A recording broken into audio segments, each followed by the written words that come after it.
This is Cerebral Cinema. Movies of the mind. Time now for Rocky Jordan.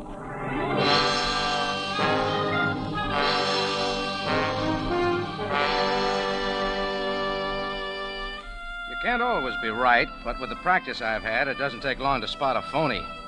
She had on low tan Oxford shoes, service-weight hose that disappeared under the hem of a very new-lookish tweed suit.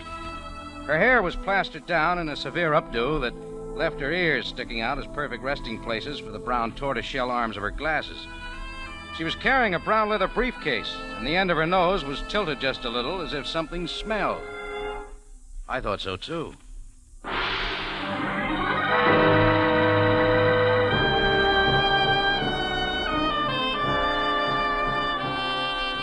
Again, we bring you a story of adventure with Rocky Jordan, proprietor of the Cafe Tambourine, which stands in a narrow street off Cairo's native quarter in sight of the Mosque Sultan Hassan. The Cafe Tambourine, crowded with forgotten men of the waterfronts, alive with the babble of many languages. Now, Rocky Jordan, and tonight's story, Up in Flames.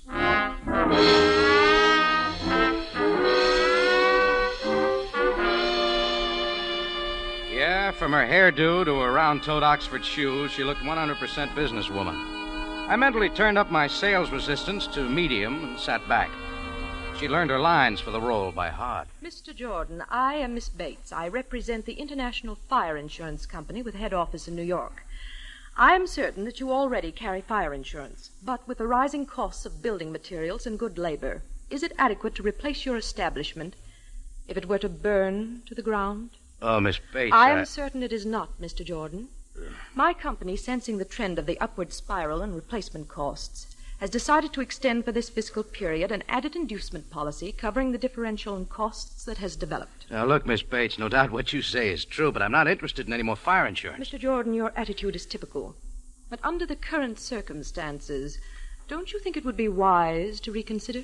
What circumstances, Miss Bates? Surely, Mr. Jordan, you must be aware of the unusual number of major fires in Cairo in the last 3 months. All right, sister, drop the act. What's the pitch? Mr. Jordan, you do me a great injustice. In almost excuse every me. case... Hello, Cafe Tambourine. Hello, Rocky Jordan. Speaking. Oh, Rocky, this is Lefty Miller. I met you in the back room of Gus Gimlick's snooker parlor, remember? Oh, yeah. How's the broken nose and cauliflower ear business? Same as always, Rocky. I'm in a semifinal bout tonight at the American Club.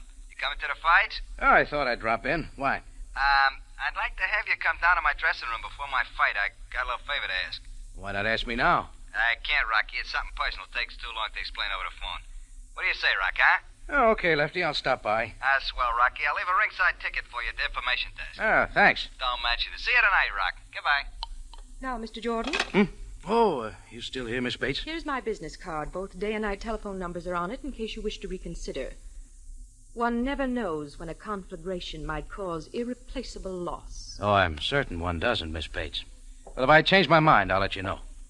Mr. Jordan, Mr. Agrazian, who owned the frozen food lockers at 937 Kamal Street, Mr. Tanut, who owned the hotel at 3014 Shariel Modafar, and Mr. Shoup, who owned the drugstore at the corner of Akil and Canal, felt exactly as you do. Now, since their establishments have been completely destroyed by fire, they are very glad they reconsidered and took out adequate protection with my company. You might check with them, Mr. Jordan. They might help you to change your mind. With that clincher, she closed the door and left. I decided to check up on her little game, so I ignored her card, looked up the telephone number of the International Fire Insurance Company in the phone book, dialed the number, and asked for the manager. This is Mr. Temple speaking. Who's calling, please? Oh, I want some information about fire insurance. I already have some, but I need more. Will your company issue additional insurance? Oh, indeed we will, sir. In fact, at this very time, our company, sensing the trend of the upward spiral in replacement costs, has decided to extend for this fiscal period an added inducement policy covering the differential in costs that has developed. Oh, that's fine. Now, if I wanted a salesman to call, who might I expect? I will arrange to have our star salesperson contact you in the morning. Her name is Miss Bates. Who is this calling, please? That was what I figured was wrong with the deal. It was too pat. Everything fitted together too well. No flaws. Then maybe Sam could spot one. So I called him. Cairo Police, Captain name's the buyer? Jordan, Sam. Well, what is it now, Jordan? How many bodies and where are they? No bodies, Sam. Just me. Is this a pleasure call? Oh, could be. How's about taking the night off and going to the fights at the American Club with me? Oh, I would be delighted, Jordan. Only Commissioner Baromede takes a rather dim view of his men relaxing in such a manner while on duty. Oh, it's too bad, Sam. Some other time then, huh? Oh, Sam. Now it comes out. All right, Jordan, let's have it from the beginning. You're in a rut. All I want's some information. I'm waiting. You got any leads on who's been setting all the fires we've been having lately? Jordan, if you know something we do Calm not down. I haven't got a thing. What about all those fires? Well, every one of them, causes unknown, owners away at the time, no evidence of arson. Luckily, most of them were adequately insured. With the International Fire Insurance Company, Sam? How did you know that, Jordan? With the claims paid? Every one of them, Jordan. What are you running into? A blank wall, Sam. See you later. I decided to forget about Miss Bates and her fire insurance. I had about 2.5 hours to kill, so I did a very strange thing. Went out into my cafe, sat down, and had a steak on the house. It wasn't bad. Maybe I should do it more often.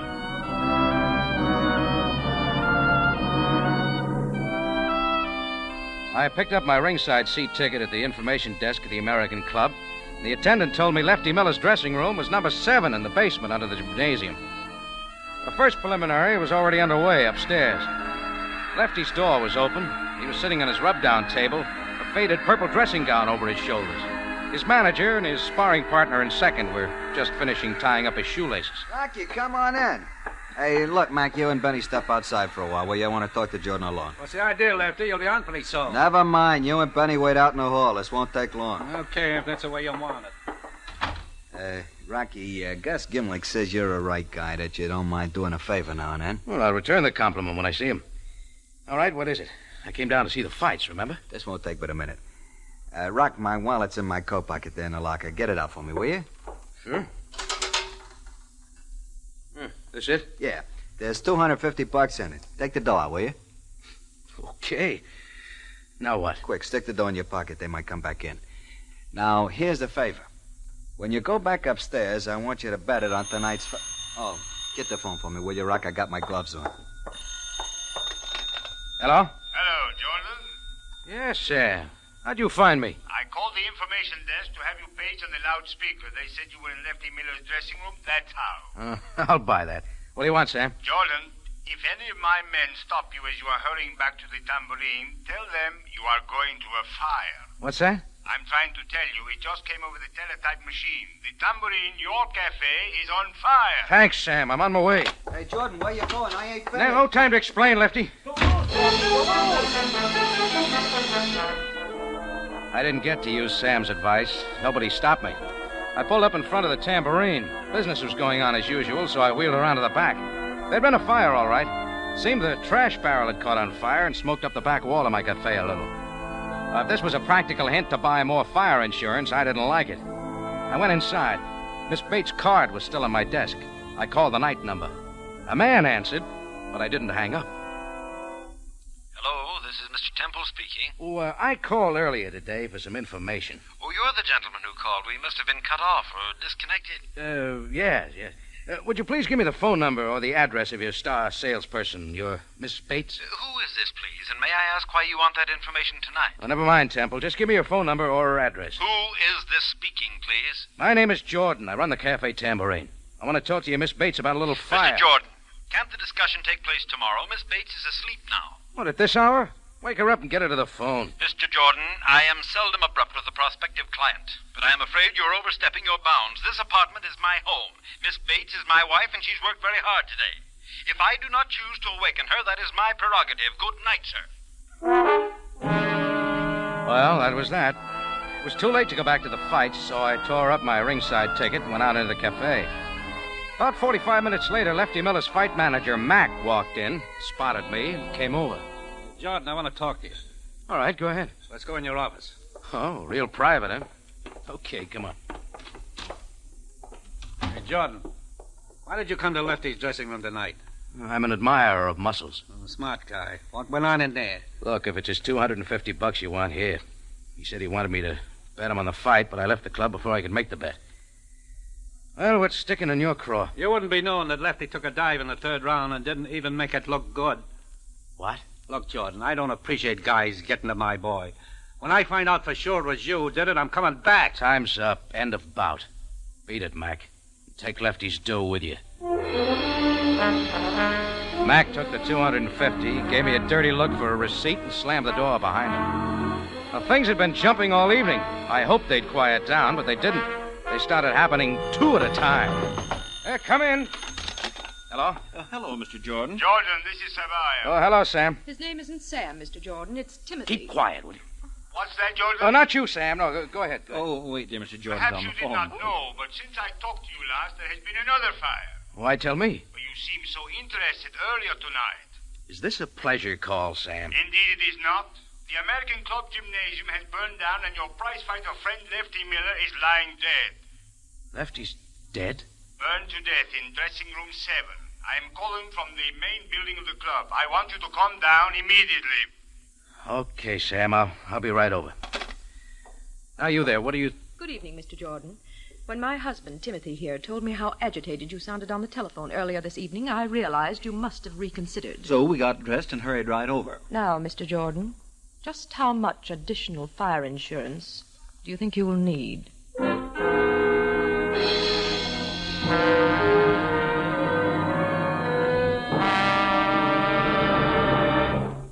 Rocky Jordan returns in just a moment. On New Year's Day, CBS will devote every facility to accurately bring you the happenings in Pasadena, all the beauty and color of the parade, and the thrilling play-by-play description of the Rose Bowl game. Now back to Rocky Jordan and tonight's story, Up in Flames.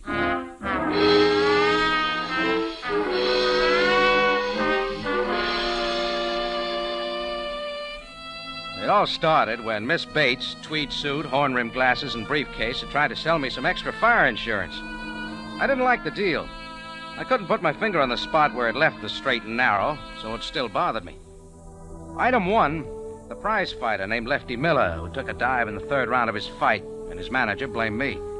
Item 2, a fire in back of my cafe tambourine. Item 3, and this is where things started happening two at a time, Sam Sabaya called me on the phone. And at the same time, at 11 o'clock at night, who should walk into my office but that certain Miss Bates and her husband, Mr. Temple. Subject, fire insurance. I said, Mr. Jordan, how much additional fire insurance do you think you'll need? Well, look, something has just come up that's going to delay my decision. But, Mr. Jordan, you see The American Club gym is burned down. Oh, good Lord, another one. And a prize fighter was burned to death in his dressing room. Oh, how awful. And Captain Sam Sabaya wants me to come right over, so if you'll both pardon me... We'll do more than pardon you, Mr. Jordan. We'll drive you down there. Come on.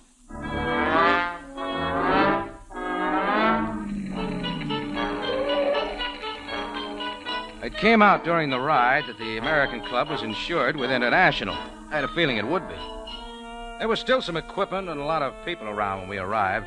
Mr. and Mrs. Temple went looking for Bert Johnson, the manager of the club. I went looking for Sabaya. I found him with some of his men in the basement of the gym. He turned his flashlight on me as I came up. So, Jordan, you finally got here. Yes, Sam, and now that I'm here, why were you so anxious for me to come down? I thought perhaps the atmosphere here might induce you to tell me what is going on. Sam, believe me, I would if I could, but But I I can't. can't. You mean you will not? Very well, Jordan. Look around you. Sam began pointing things out with his flashlight. They weren't pretty, especially the body lying beside the burned rub-down table. Sam played his flashlight on the lockers, then over to the wall in the back. He held it steady for a moment on the electric light fuse box. A little metal door was hanging open. Is that what caused it, Sam? No.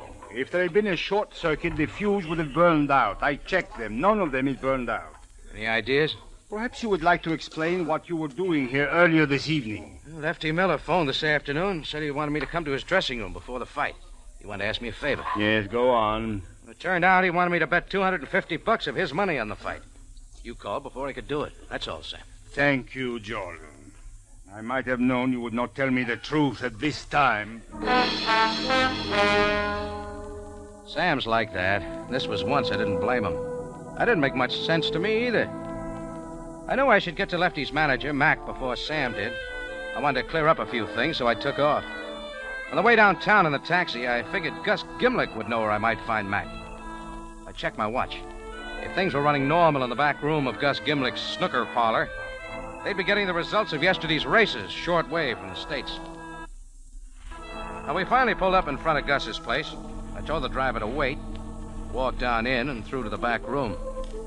Things were running normal. They were waiting for the results of the fifth, the Tanforan. It wasn't hard to spot Gus, even in the crowd. He was all Greek and a yard wide. He weighed a little over 300 pounds. He looked up from a form chart as I walked over. Hello, Rocky. You'll have to hurry if you want to get the bed down. The fifth is about to start. Horses are entering the starting. Oh, thanks, just same, Gus. I'll sit this one out. Suit yourself, Rocky. You got something on your mind? Yeah. You know Lefty Miller's fight manager, Gus? His name's Mac. They're all in the starting Yes, I know Mac. He's not very smart, but he's honest. Why? Well, I want to get in touch with him. Know where I might find him? And there they go. Yeah, the fifth race is started. Blue Flash is going to the front. Ernie Keltner is second. Maximilian is third. Day's End is fourth. Flying Knight is fifth. And up in flames. Where can I find him, Gus? Later, Rocky, after the race. Blue Flash in front by a nose. Ernie Keltner is second by 1 length. Day's End is pulling up between horses and is now third. Maximilian is fourth. Flying Knight and up in flames. Who's the favorite, Gus? Day's End. But most of these guys got bets on the long shot. Up in flames. Up in flames. Ernie Keltner is third. Flying Knight is fourth. Maximilian is fifth. And up in flames. Up in flames. They said it was a hot tip, Rocky. Day's End is second by half a length. Flying Knight is third. Ernie Keltner is fourth. Up in flames is fifth. And Maximilian. And there goes Up in Flames. He found a hole in the rail and is moving up between horses. God, Gus, your bankroll's going up in flames. It's Blue Flash, Day's End, and Up in Flames. Now it's Day's End and Blue Flash and Up in Flames. They're in a drive and coming down to the line of finish. It's Day's End and Up in Flames. And Up in Flames gets up to win it by a nose. Day's End is second, and Ernie Keltner is third in front of Blue Flash. Too bad, Gus. Can't win all the time. Don't worry, Rocky. I'll get it back. There are still 2 races to go. Now they'll all bet on the long shots. I hope they do, Gus. But to get back to where I can find Mac. Oh, yes. I don't know where he lives, but he hangs around Lefty's apartment all the time. It's 847 St. George Street. 847 St. George Street turned out to be a medium-sized apartment house in a middle-class neighborhood. I paid the driver and walked up the 6 stone steps to the entranceway. The entrance light was burned out, so I scratched a match. The name Lefty Miller was on the mailbox, numbered 311. I started to flick out the match and stopped. Just under it on the mailbox, numbered 211, was the name Mr. and Mrs. Timothy Temple. It was a mild shock, but I'd been waiting for something like this all evening. Things had to tie together, and maybe this was it. I went upstairs and knocked on the door just under where it said 311. I hoped the door would open. It did. And I got another shock. This one gave me the full treatment. Well, Rocky Jordan, come in. It was Lefty Miller, and very much alive. Come in, Rocky, come on in. I went in. Lefty seemed glad to see me. While I stood there trying to believe my eyes, I noticed on a long table about 5 or 6 radios with their parts scattered all around them. I'm glad you dropped by, Rocky.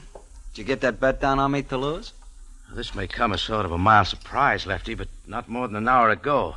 I left your dead body lying in 3 inches of sooty water in what was left of dressing room 7 after the fire. My dead body? Fire? What fire? You don't know that the American Club gym burned down? Well, no, Rocky, but what do you mean? There was a body in your dressing room that everyone figured was you. Good Lord, Benny. Benny? Yeah, my sparring partner in second. Rocky, this is awful. They'll say I killed him. Well, did you? No. I'll admit we had a quarrel. I knocked him out, but I didn't kill him. Wait a minute. You said just now, did I get the bet down on you to lose? That's what Benny and I had to fight about. I didn't tell him I was going to take that dive in the 3rd round. And it was a phony dive. Sure, I admit it. Benny bet on me to win. He was sore about it. He swung on me after Mac left. I let him have one on the chin, left him lying on the rub-down table.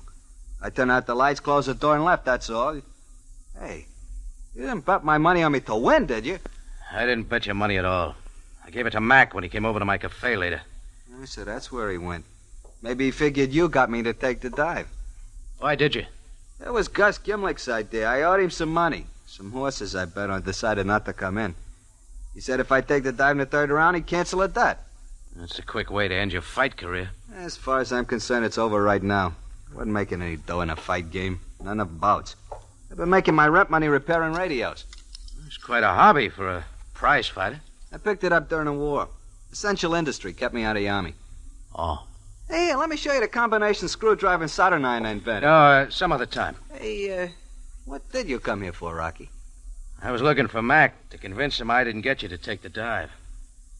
I guess it won't be necessary now. No, I guess not, Rocky. Going already? Yeah, but you'd better stick around. I think you're going to have another visitor. An official one. Lefty shrugged his shoulders, picked up his combination screwdriver and soldering iron, and turned towards the table with the dismantled radios. I closed the door and walked down 3 flights to the front entrance. The timing was perfect. Sam's limousine pulled up at the curb just as I was going down the 6 stone steps. Jordan!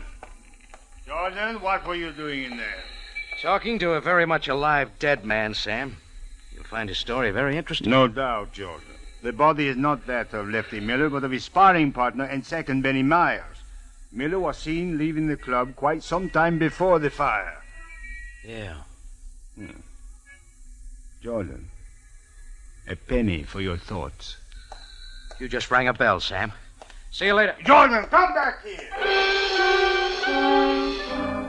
I guess Sam figured he knew where he could find me later, because he didn't follow me. I grabbed a taxi at the corner and headed for dressing room 7 of the American Club gym. I didn't ask for permission, and nobody tried to stop me. Just as the 4th match was burning my finger, I found what I was looking for. 14 minutes later, I pulled up at 937 Kemal Street at the charred remains of Mr. Agrazian's frozen food lockers.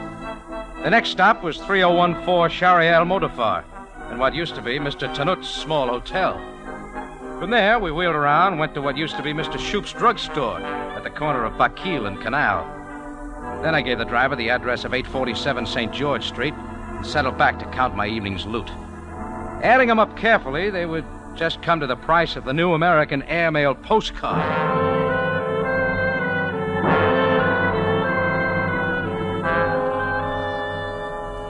I told the driver to wait, ran up the 6 stone steps and went inside. This time I knocked on the door right under where it said 211. I figured when the door opened, it'd be Timothy Temple. It was, and he was in a bathrobe. Mr. Jordan. Thanks for asking me in, Temple. What do you mean by forcing your way in like this? What do you want, Jordan? I'm onto your game, Temple. Did you ever see these before? You're asking me to identify 4 American pennies, Mr. Jordan? They're yours, aren't they? How would I know? Look, will you please go? Mrs. Temple and I were about to go to sleep. Who is it, dear? What is going on? Oh, Mr. Jordan. Well, you look quite different without your glasses, Miss Bates. Mrs. Temple. Mr. Jordan, I don't know why you forced your way in here like this, but will you please go? We would like to go to sleep. With that radio on in the bedroom? Sounds more like you were dancing. Mr. Jordan, that radio is not in our bedroom. It is in the apartment upstairs. That awful man plays his radio day and night. And what is more, he is a prize fighter, and when Timothy reprimanded him, he offered to knock my husband's block off. We are going to move just as soon as we can find another apartment. It's just possible I could be wrong about you two. What are you getting at, Jordan? Why did you want me to identify those 4 coins? Let me ask one, friend. Who besides you and your wife would know to whom you had sold extra fire insurance? It is odd you ask, Mr. Jordan. My husband and I have tried to keep that information a secret between us, discussing it only here at home. The number of our clients having fires is alarmingly high. The head office is quite disturbed. Well, what would happen if you could prove those fires were deliberately set just to collect the insurance? Why, we could force them to return the money and put the guilty persons in prison. But what makes you think the fires were not accidental? There's no proof. I've got the proof, Temple. Wait a minute. You stay right here. I've got an idea. I left Mr. and Mrs. T looking at each other without saying a word. I didn't count the steps between 211 and 311, but there weren't many. I tried the door of 311. It wasn't locked, so I opened it. And here they are. Lefty was gone. The music was coming from one of the radios. I walked over and turned it off. Timothy, why do you think Mr. Jordan came here? My dear, I haven't the slightest idea. He asked me to identify... Mr. and Mrs. Temple's voices were coming out of a pair of headphones lying on Lefty's work table. It all fit now. I had my answers. I walked over to the phone and called Sam. Cairo Police. Captain buyer. Jordan, Sam.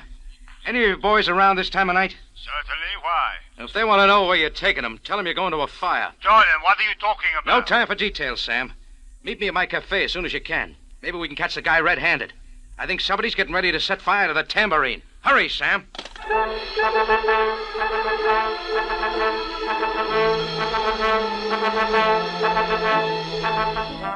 When we pulled up in front of the tambourine, there was no sign of Sabaya. I tossed the driver a 5-pound note and reached for my keys as I crossed the sidewalk. Except for the little service light in the back of the bar, the cafe was dark. I opened the front door, started for my office. I figured I'd find him there. I was just about even with the foot of the stairs going up to my room over the office when the upstairs door opened and he was framed in the light. I started up the stairs after him. He met me halfway and proved the theory that what goes up must come down. We untangled at the foot of the stairs and I swung on him. I should have known better. He was a trained fighter. He caught me right on the button and I went backwards against one of the service tables full of glasses and silverware. I got up and shot it for him again. His back was to the front door. Just then, Sam, with full siren, pulled up out front.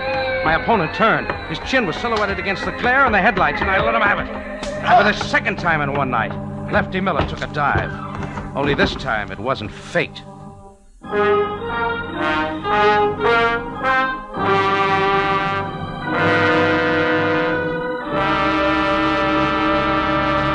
Rocky Jordan returns in a matter of seconds with the ending of tonight's story. On New Year's Day, the Rose Bowl kickoff will be at 2 instead of 3 p.m. due to the return of California to Standard Time. Remember to enjoy both the Tournament of Roses and the Rose Bowl game on your local CBS station New Year's Day. Now back to Rocky Jordan for the ending of tonight's story. Well,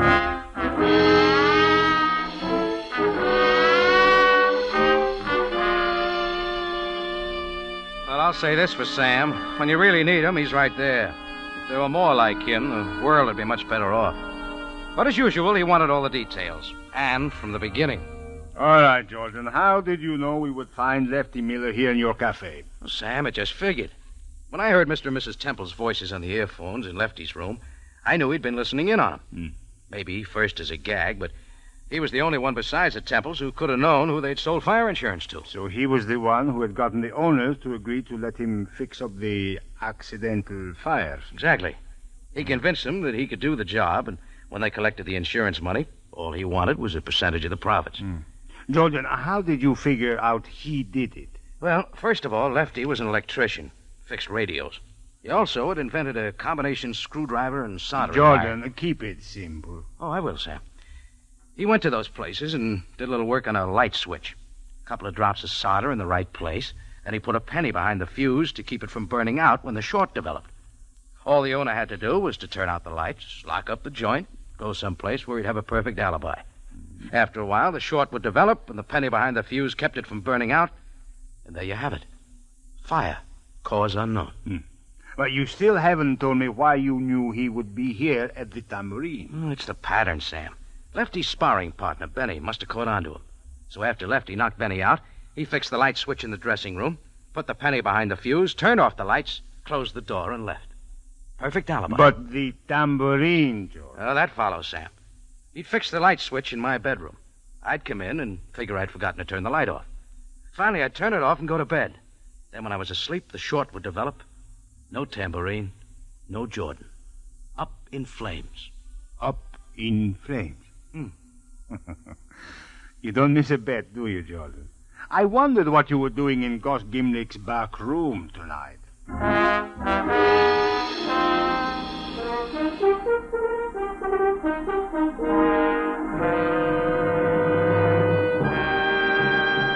Rocky Jordan is presented from Columbia Square in Hollywood and stars Jack Moyles in the title role. Tonight's story was produced, written, and directed by Cliff Howell with original music by Milton Charles. This is CBS, the Columbia Broadcasting System.